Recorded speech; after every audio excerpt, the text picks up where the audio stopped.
یہ صحابہ سے ثابت ہے کہ جب صحابہ سیڈ ہوتے تھے، ڈسٹریس میں ہوتے تھے، ان کو کچھ نہیں سوچتا تھا میں کیا کروں، پینک مچ رہا ہوتا تھا، all they did was قرآن پڑھنا شروع کر دیتے تھے. اونچی اسٹریس ریلیزر، بہت بڑا اسٹریس ریلیزر ہے، کر کے دیکھیں. جب آپ کو بہت غصہ چڑھا ہو، بہت اسٹریس میں ہو، آپ کو جو بھی سورہ یاد ہے نا، آپ اونچی اسے پڑھنا شروع کر دیں، کانسٹنٹلی پڑھنا شروع کر دیں.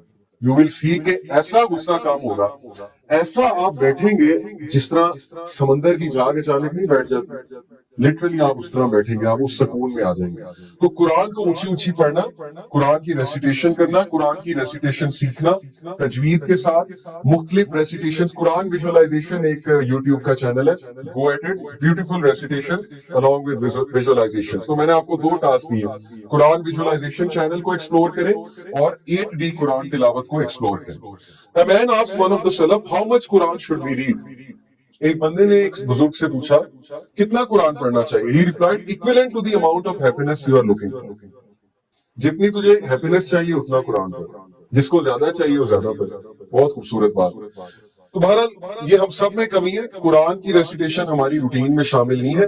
الحمدللہ یہ تو اللہ کی طرف سے، اب اللہ نے میری جاب ہی ایسی رکھی ہے کہ اسکول میں قرآن تفسیر پڑھاتا ہوں، گریڈ 11 گریڈ 9 کو، تو وہاں تھوڑی بہت تلاوت ہو جاتی ہے ماشاءاللہ لیکچرز کے دوران، پیریڈز کے دوران، لیکن اس کے علاوہ بھی پڑھنا چاہیے، الگ سے ٹائم نکال کے. Salam ibn Miskin reported, Qatada, may Allah have mercy on him, said, verily this Quran tells you about your diseases and your cures. As for your diseases, they are your sins. As for your cures, it is seeking the forgiveness of Allah. قرآن پڑھنے کا بہت بڑا فائدہ یہ کہ آپ کو diagnose کرتا ہے، آپ کا پرابلم ڈائگنوز کرتا ہے. میں قرآن پڑھ کے چینج ہوا. 2007 میں میں نے قرآن کھولا تھا جو مجھے کسی نے گفٹ کیا ہوا تھا، اور وہ میں نے 5-6 مہینے نہیں کھولا تھا. بس یہ کچھ میرا ایسا کنڈیشن ایسی تھی، میں بہت سیڈ تھا، بہت ڈپریس تھا ایک حادثے کی وجہ سے. اچانک میں نے کہا قرآن اٹھاتے ہیں، قرآن کی ٹرانسلیشن پڑھتے ہیں. اینڈ آئی اسٹل ریمبر جب میں نے قرآن کا صفحہ کھولا، رینڈملی کھولا، تو سورہ آل عمران کی یہ آیت سامنے آئی کہ غم نہ کرو، سیڈ نہ ہو، تم ہی کامیاب ہوگے اگر تم مومن ہو. اینڈ آئی سیڈ کہ واہ، قرآن اس سے بات کر رہا. پہلی بار مجھے لگا کہ قرآن باتیں کرتا ہے. ادروائز قاری صاحب نے پڑھایا ہوا تھا، وہ ہم نے کبھی سیریس نہیں لیا تھا، لیکن اس کنڈیشن میں میں نے جب دیکھا کہ یہ تو قرآن تو بولتا ہے، قرآن تو باتیں کرتا ہے، تو اس لیے قرآن ہمیں ڈائگنوز کراتا ہے کہ تمہاری ڈیزیز کیا ہے. اسپرچل ڈیزیز کوئی ڈاکٹر ڈائگنوز نہیں کر سکتا دنیا کا، وہ قرآن کرے. اس لیے قرآن پہ تدبر کریں، پونڈر کریں. جہاں تک بات ہے قرآن کو کس طرح سمجھنا چاہیے، کسی عالم سے سمجھنا چاہیے. یہ میری ایڈوائس ہے آپ کو، کسی عالم دین کے پاس جا کے تفسیر کو سمجھیں. خود بھی پڑھ سکتے ہیں لیکن بہت سے سوالات آئیں گے آپ کے مائنڈ میں. You have to adapt a teacher, ایک ٹیچر ضروری ہے آپ کے لیے، ٹھیک ہے.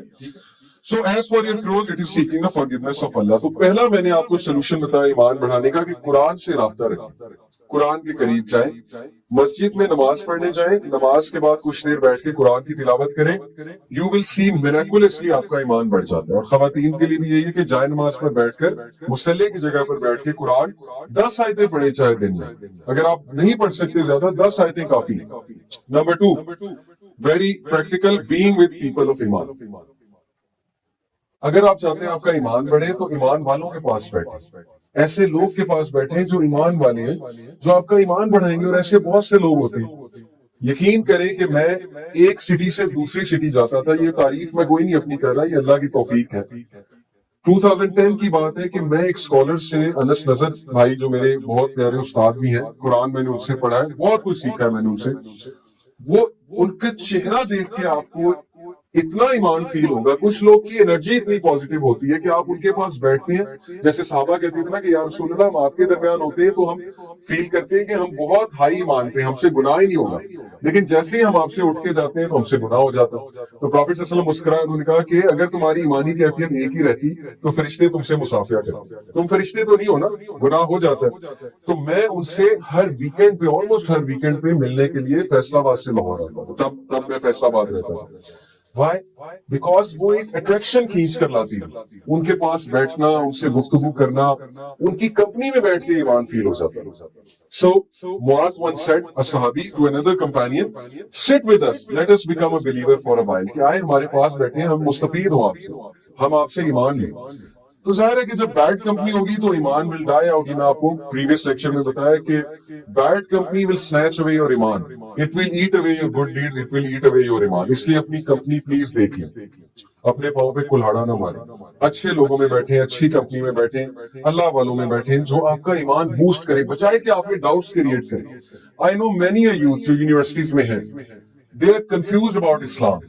آپ انہیں جتنا مرضی سمجھا دیں وہ کنفیوز رہیں گے, کیونکہ وہ ہر وقت ایتھیسٹ میں بیٹھ رہے ہیں. بھائی میں بھی ایتھیسٹ میں بیٹھوں گا ہر وقت, میرا بھی ایمان ہل جائے گا. میں کوئی موسیٰ علیہ السلام نہیں ہوں, نہ ہی آپ موسیٰ علیہ السلام ہیں. اپنی کمپنی کو چیک کریں. دن رات آپ ان لوگوں میں بیٹھ رہے ہیں جو اسلام کو موک کرتے ہیں, جو نبی صلی اللہ علیہ وسلم کو موک کرتے ہیں, جو ایمان کا مذاق اڑاتے ہیں, مورل ویلیوز کا مذاق اڑاتے ہیں, اسلام کے ہر افکار اور نظریات کا مذاق اڑاتے ہیں. آپ کو کیا لگے گا آپ کا ایمان بوسٹ ہو جائے گا؟ They will literally kill your ایمان. So please watch your company. تو ایمان والوں میں بیٹھیں, ایمان والی جگہ تلاش کریں. مسجد بیسٹ جگہ ہے ایمان بوسٹ کرنے کی. Then number 3 and very important, جس کو میں ڈیٹیل میں بتاؤں گا, تفکر اینڈ تدبر. ایمان اگر آپ نے بڑھانا ہے تو تفکر اور تدبر کو اپنی عادت بنا لیں. اب تفکر اور تدبر بہت ڈیپ کانسیپٹس ہیں. پہلے میں آپ کو تفکر کی دلیل دیتا ہوں. تفکر اور تدبر اردو میں سنا ہے نا آپ نے, اردو کے الفاظ ہیں, تفکر کرنا چاہیے, تدبر کرنا چاہیے. سورہ آل عمران ورس 190 ورس 191, ان فی خلق السماوات والارض واختلاف اللیل والنہار لآیات لأولی الالباب. بے شک زمین و آسمان کی تخلیق میں اور رات اور دن کے آنے میں اولی الالباب کے لیے نشانیاں, مین آف انڈرسٹینڈنگ کے لیے نشانیاں, عقل مندوں کے لیے نشانیاں. الذین یذکرون اللہ قیاما وقعودا وعلی جنوبہم. یہ وہ لوگ ہیں جو اللہ کو یاد کرتے ہیں, ذکر کرتے ہیں, اللہ کا ذکر کرتے ہیں. وَيَتَفَكَّرُونَ فِي خَلْقِ السَّمَاوَاتِ وَالْأَرْضِ, اور تفکر کرتے ہیں کس کی تخلیق پہ, زمین و آسمان کی تفکر کرتے ہیں, یتفکرون. اور کہتے ہیں ربنا ما خلقت ھذا باطلا سبحانک فقنا عذاب النار, کہ اے ہمارے رب یہ سب بلا وجہ آپ نے نہیں بنایا, اس کا ایک مقصد ہے. کیا تفکر کرنے سے کیا آپ کو حاصل ہوگا؟ آپ لوگ روزانہ دیکھتے ہیں سورج ایک خاص ٹائم پہ نکلتا ہے, گرمی میں بھی سردی میں بھی, کبھی لیٹ نہیں ہوتا اپنے ٹائم سے. یہ اللہ کی پرفیکٹ کریشن ہے کہ وہ لیٹ ہی کبھی نہیں ہو رہا ہے سورج. آپ دیکھتے ہیں بارش ایک خاص پروسیس کے مطابق ہوتی ہے. مون کا ایک پرپز ہے, سن کا ایک پرپز ہے, پلانٹس کا ایک پرپز ہے, اسٹیرائڈز کا ایک پرپز ہے, کومیٹس کا ایک پرپز ہے, ایٹمز کا ایک پرپز ہے, چھوٹی سے چھوٹی چیز کا پرپز ہے. ہر چیز کا دنیا میں پرپز ہے, تو آپ کا کیسے نہیں ہے؟ You are the most intelligent being. کیا آپ کھالے پیلے جینے کے لیے پیدا ہوئے؟ That's it. یہ ہے مقصد. تفکر جو کرتے ہیں وہ اس چیز کو پا جائیں گے, وہ اس کنکلوژن پہ پہنچ جائیں گے کہ واقعی انسان بلا مقصد نہیں پیدا ہوا ہے, ہر چیز کا تو مقصد ہے. تو تفکر کیا ہوتا ہے؟ تدبر. اب میں آپ کو تدبر کی دلیل دیتا ہوں. چیپٹر 47 ورس 24, افلا یتدبرون القرآن ام علی قلوب اقفالها. کیا یہ لوگ تدبر نہیں کرتے قرآن پہ, یا ان کے دل بند ہو چکے؟ آر دیئر ہارٹس لاکڈ اپ. کیا ان کے دلوں پر تالے لگے ہوئے ہیں؟ کیوں تدبر نہیں کر رہے قرآن پہ؟ کیوں ان کا دل نہیں پگھلتا ہے؟ تو یہاں تدبر کے ورڈ ہے. اب تدبر اور تفکر کیا ہے؟ Let's read out.